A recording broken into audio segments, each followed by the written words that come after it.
In 2020, a documentary simply titled Audrey landed in theaters, and somewhere in the middle of it, Audrey Hepburn's own granddaughter, Emma Ferrer, delivered a line that quietly detonated 7 decades of public image. She described what she called the best-kept secret about Audrey, that she carried a deep sadness, one line and the myth cracked. Sit with that for a second. Audrey Hepburn, the face on 1,000,000 dorm room posters, the woman in the little black dress, the actress that entire generations decided embodied elegance itself. Sad. Not tragically, publicly, tabloid-cover sad, but privately, persistently, keep it behind the Villa Gates sad in a way that almost nobody outside her own family ever managed to detect while she lived. Now, Emma pulled that idea from a 2003 memoir written by her father, Hepburn Ferrer, and Sean later clarified that his original line carried a bit of a wink. His point roughly ran like this: dig through his mother's Hollywood closet all you want, and the darkest thing you will find is melancholy. No scandals, no addictions, no monstrous behavior, just a low, steady sadness underneath one of the most adored public faces of the 20th century. So where did it come from? A large part of the answer sits inside one marriage, a 14-year union with an actor named Mel Ferrer that the public read as a storybook and insiders read as something much colder. This is the story of that marriage, how it started at a cocktail party, why gossip columnists called her husband a Svengali, and why the most famous woman in the world spent her best years feeling alone in a crowded room. First, some context on exactly how enormous Audrey Hepburn became, and how fast, because the speed matters for everything that follows. By the time she married in September 1954, Hepburn already held an Academy Award for Roman Holiday, freshly minted, the industry's newest obsession. Studios wanted her, magazines wanted her, and the public treated her like a discovery on the scale of a new element. Her husband, meanwhile, worked as an actor too, a man 12 years older with a long resume and, as biographer Alexander Walker documented, a career that the press soon reduced to a nickname, Mr. Audrey Hepburn. Keep that nickname in mind because it poisons basically everything. On paper, this looked like a partnership between two artists. In practice, it curdled into a slow-motion power struggle between a wife whose fame kept growing and a husband whose insecurity, according to the biographers who studied him, kept growing right alongside it.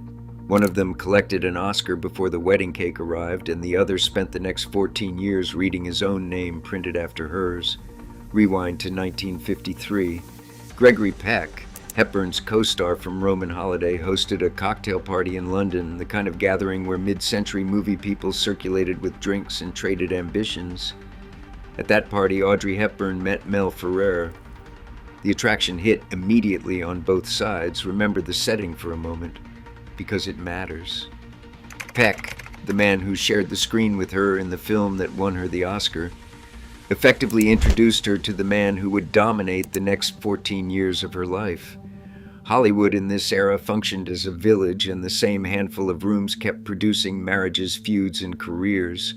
One party invitation, one introduction, and the course of 2 lives bent permanently. Ferrer moved quickly, and to be fair, he moved cleverly.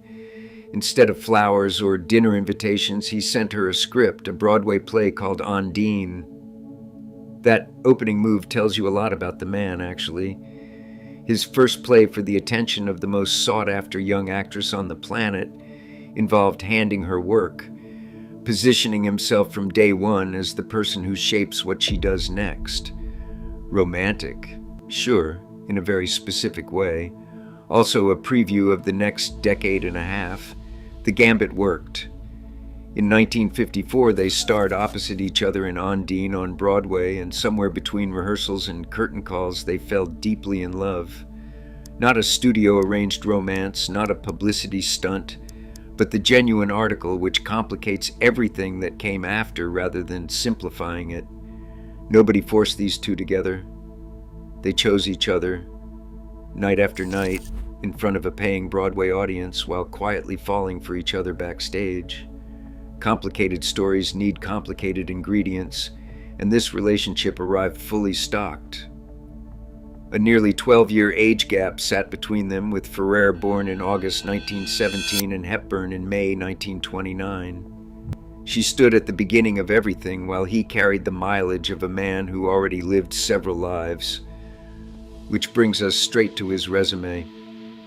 Before walking down the aisle with Audrey Hepburn, Mel Ferrer accumulated 3 previous marriages.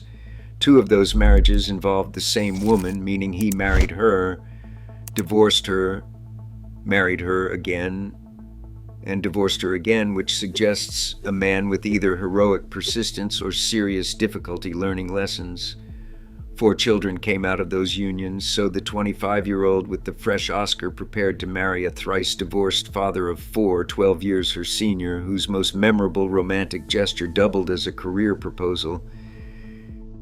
Even Hepburn hesitated. Shortly before the wedding, she reportedly considered calling the whole thing off, worried that their filming schedules would drag them to opposite ends of the earth and hollow out the marriage before it started. File that fear away, because she basically predicted her own future and then married into it anyway. Cold feet usually signal vague nerves. Hers came with an accurate 14-year forecast attached. The wedding happened on September 25th, 1954 in Bergenstock, Switzerland, an intimate ceremony far from the flashbulbs of Hollywood. Switzerland itself becomes a character in her story from this point on. That quiet corner of the Alps grew into her lifelong sanctuary, the place she retreated to whenever the machinery of fame ground too hard against her, which, spoiler, happened often. A woman who could afford any address on earth kept choosing the one farthest from the cameras, and that choice tells you more about her than most of her interviews do. For 14 years, this marriage held. Through miscarriages, through professional resentment, through whispers that followed them onto every film set, it survived all the way until December 5th, 1968, when the divorce became final. The interesting question, the one this whole video circles, isn't why the marriage ended. The interesting question is why it lasted so long. From the outside, the Ferrer-Hepburn marriage looked like the height of mid-century glamour, and honestly, the press coverage practically wrote itself. Editors never tired of them. Photographers caught them at European villas, on film sets, at premieres, always polished, always composed, an inseparable duo who seemed to operate on a higher artistic plane than the rest of the industry. The collaborations backed up the image. Together they filmed War and Peace in 1956, an enormous literary adaptation with both of them on screen. A television production of Meyerling followed in 1957.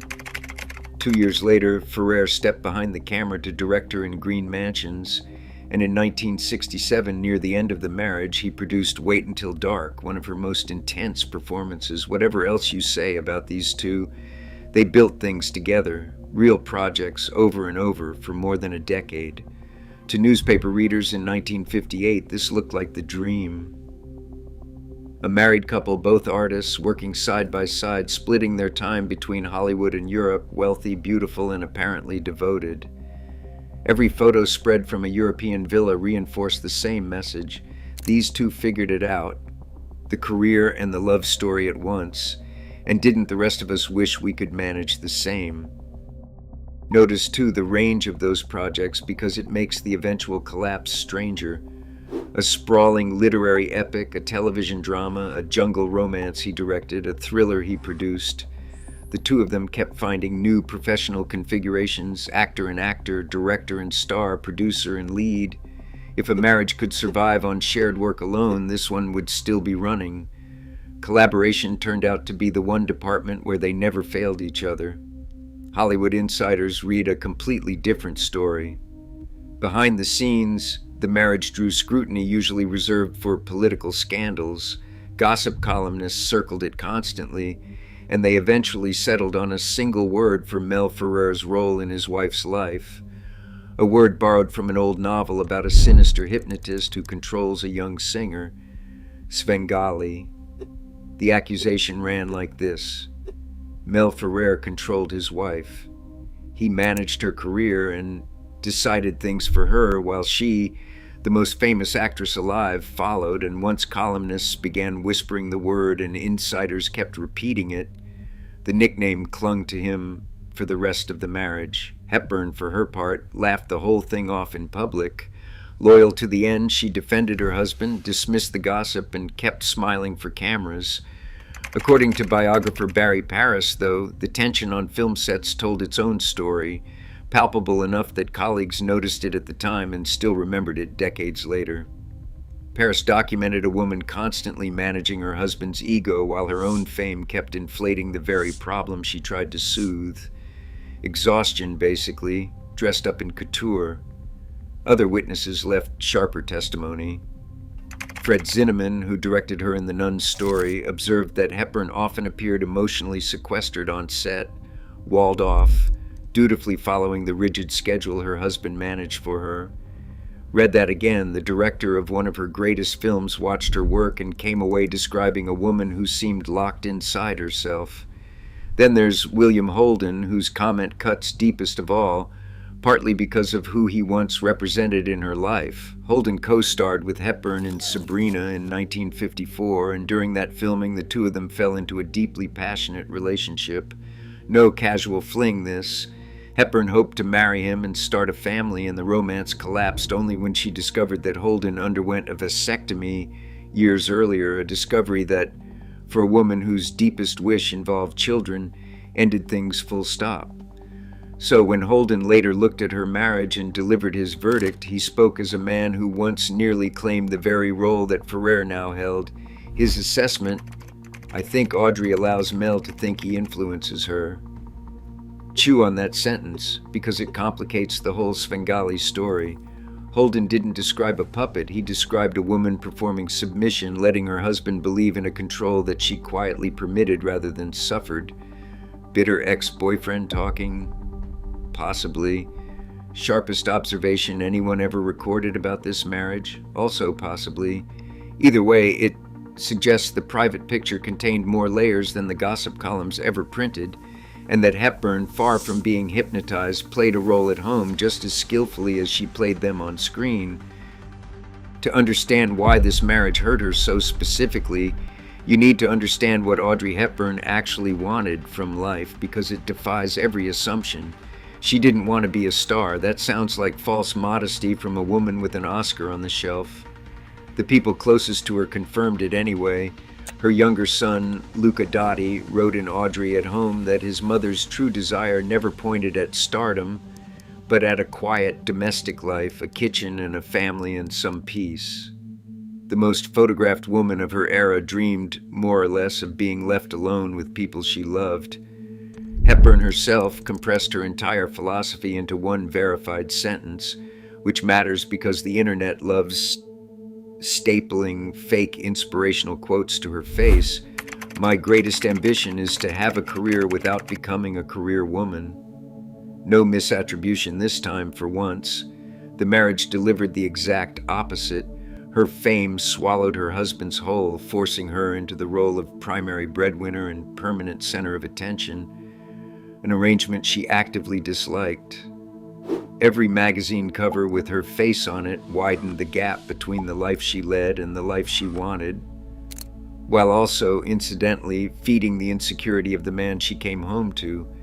She funded the household, absorbed the spotlight, apologized for the spotlight, and then managed her husband's feelings about the spotlight.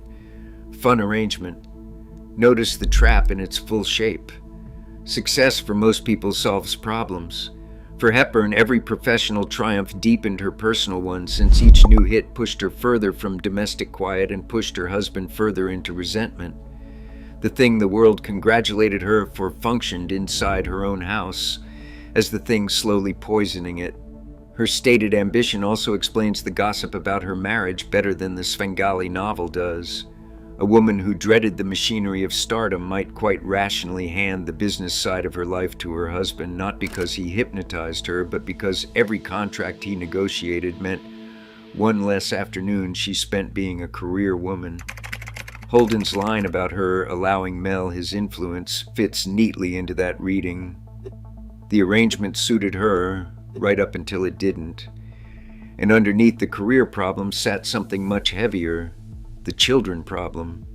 Motherhood ranked as Hepburn's primary desire, above acting, above fame, above everything. What she endured instead reads like a list designed by cruelty. A miscarriage came in March 1955, less than 6 months into the marriage, followed by a second in 1959, a third in 1965, and a fourth in 1967, the year before the divorce. 4 losses stretched across those years like mile markers, each one striking directly at the single thing she wanted most. The 1959 miscarriage deserves its own chapter because the circumstances around it show how brutally her work and her private grief collided. During the filming of The Unforgiven, Hepburn fell off a horse and broke her back, a broken back on a film set for an actress whose body already carried the damage of wartime starvation, and we will get to the war shortly. The physical trauma and the stress that followed induced the miscarriage. Think about the sequence there. She showed up to work. An accident on that job shattered her spine, and the injury cost her the pregnancy. Meanwhile, the industry rolled forward. The cameras eventually rolled again, and the public saw none of it, or at least saw none of what any of it actually meant. Audiences received the finished film. She kept the hospital stay, the recovery, and the loss. There's a grim asymmetry worth naming in how the public consumed her during these years. Viewers watched her characters fall in love, marry, and build lives on screen. Fictional happiness produced on the very sets where her actual life kept fracturing. The industry sold her image as the embodiment of charmed living, while the woman herself recovered from a shattered spine and a lost child. No one lied exactly. The system simply never asked, and she never volunteered. Sean Hepburn Ferrer, her son, later documented something telling about this era. His mother stayed in the marriage long past its expiration date, driven by a desperate desire to hold it together. Not contentment, not passion, desperation.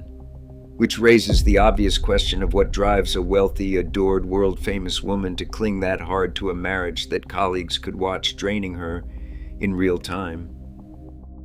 For that answer, you have to leave Hollywood entirely and travel back to a 6-year-old girl in 1935.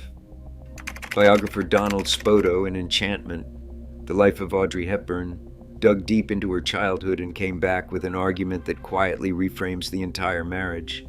His case starts with her father. Joseph Victor Anthony Rustin abandoned his family in 1935 abruptly when Audrey turned 6. One day she possessed a father and then she didn't, with no gradual separation to soften it. Psychologists can spend careers unpacking what a departure like that does to a child, but you don't need a degree to grasp the basic wound. The person who's supposed to stay left. The war took that wound and poured salt directly into it. Hepburn spent World War II in the Netherlands, where she experienced starvation and terror during the occupation. Actual starvation, not a dramatic flourish. The malnutrition of those years damaged her health permanently, leaving her fragile for the rest of her life in ways that shaped everything from her physique to her working conditions. A childhood built from abandonment on one side and hunger on the other doesn't just evaporate when the fame arrives. Spoto's argument lands here. Those years manufactured severe abandonment issues, a deep-seated fear of being left alone, and that fear explains the marriage. It explains why she tolerated Ferrer's controlling nature instead of pushing back. It explains why a strained, lonely union stretched to 14 years when insiders wondered how it survived 5. Leaving meant being left in her internal arithmetic and being left ranked as the one outcome she could not face. So she stayed, managed, endured, and smiled for photographers, while the sadness her granddaughter would name decades later kept compounding quietly, year after year in the background. A quick observation about the irony here, because it's almost too neat. The qualities the world adored in Hepburn, the fragility, the wide-eyed vulnerability, the sense that she needed protecting, grew directly out of the same childhood damage that trapped her in a marriage where she felt alone. The wound built the icon, and the wound built the cage. Now, Before this hardens into a story about a villainous husband and a captive wife, the record demands a complication because several biographers refuse to sign off on the cartoon version of Mel Ferrer. Start with the industry he operated in. Barry Paris notes that Hollywood studios in the 1950s worked their stars with a ruthlessness that regularly pushed people to physical collapse. The system chewed through actors as raw material and asked questions never. Into that system walked Audrey Hepburn, exceptionally fragile, still carrying the lingering health damage of wartime malnutrition, exactly the kind of star a studio could grind into the ground within a few years. Ferrer, acting as her manager, declared war on the executives. He fought aggressively to limit her working hours, demanded proper rest periods, and secured her top-tier salaries. Strip away the Svengali framing for a moment, and the same behavior reads differently. A husband standing between his physically vulnerable wife and an industry with a documented habit of destroying people like her. The rigid schedules, Zinnemann observed, cut both ways. Control, yes. Also protection. His artistic influence complicates the picture further. Ferrer took Hepburn seriously as an artist, at a moment when the studios wanted to typecast her indefinitely as a naive ingenue, the same charming waif in film after film, until audiences tired of her. He pushed complex, challenging material at her instead, starting with Ondine itself and later the Nun's story, the film many consider her finest dramatic work. The man the columnists mocked kept steering her toward the roles that built her legacy, which is an awkward detail for anyone committed to hating him. So the evidence supports a genuinely uncomfortable conclusion. His methods stayed rigid and overbearing, and his intentions appear grounded in a real desire to protect her health and elevate her craft, both things at once. The marriage that isolated her also shielded her, and the husband who put his ego first also fought for her rest, her money, and her artistry. History rarely serves up clean villains, and Mel Ferrer, annoyingly for anyone who wants a tidy story, refuses to be one, none of which, it's worth adding, ever left her less lonely. By the mid-1960s, the machinery kept running while the substance drained out. The collaborations continued, with Ferrer producing Wait Until Dark in 1967, and the public image held its shape perfectly right up to the end. Underneath, the losses stacked up: the 1965 miscarriage and then the 1967 miscarriage, grief layered on grief inside a union that colleagues around them already described as visibly strained. Motherhood did finally arrive for her, the thing she wanted most, and her son Sean carried both their names, Hepburn and Ferrer, into the memoir he would write decades later. Even that couldn't fix it. A marriage tilted by fame, insecurity, and 14 years of accumulated weight leaned so far that nothing loaded onto it afterward can ever pull it straight again. On December 5th, 1968, the divorce became official. 14 years minus a few months from that Swiss wedding in Bergenstock. The fears she voiced before the wedding that their schedules and careers would pull them apart turned out to be less a worry than a forecast. She saw the shape of it in 1954, married him anyway, and the abandonment-driven machinery inside her kept her there until 1968. Consider what 14 years means in Hollywood time. Entire studio systems rose and fell across shorter spans, and celebrity marriages of the era routinely dissolved within 2 or 3 years, so by industry standards, these two ran a marathon. The length itself fooled observers into reading endurance as happiness. Spoto's research suggests the opposite. The duration measured her fear, not her contentment. The press covered it the way the press covers everything. The world moved on to her next chapter, and what it didn't receive and wouldn't receive for another half-century amounted to an honest account of what those 14 years actually cost her. Which brings everything back to that line from the 2020 documentary, The Best Kept Secret, The Sadness. Between the divorce in 1968 and the documentary in 2020 sit more than 50 years, and for most of that stretch, the storybook version stayed intact. The revision arrived slowly through the people who actually knew her. Sean's memoir in 2003, Luca's book about her home life in 2015, The biographies by Walker, Paris, and Spoto that assembled the evidence piece by piece, and finally Emma speaking on camera. Each account chipped at the same wall from a different angle. The family didn't destroy her image, to be clear. They corrected it, replacing a flawless icon with something more interesting: a person. Sean Hepburn Ferrer's clarification matters here. His mother's secret involved no scandal. Search the record and you find no hidden cruelty, no double life, nothing the tabloids would kill for. You find a woman who wanted a quiet home and received the loudest fame of her generation, who wanted a house full of children and buried 4 pregnancies, who married a man partly out of love and partly out of a terror of abandonment installed in her at age 6, and who then performed contentment so flawlessly that the performance outlived her. That performance deserves a moment of appreciation, honestly. Hepburn convinced the entire planet.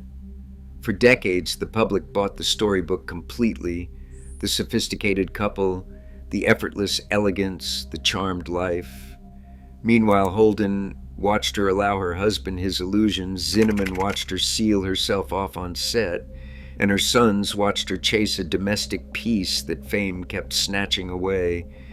The gap between the image and the woman stretched that wide, and she held it open with sheer discipline for 40 years. Audrey Hepburn remains arguably the most beloved actress of Hollywood's golden era. The posters still sell, and the little black dress still gets a mention in every fashion retrospective ever printed. Yet the woman inside all of that iconography spent her most photographed years married, admired, wealthy, and lonelier than anyone looking at the pictures could ever have guessed.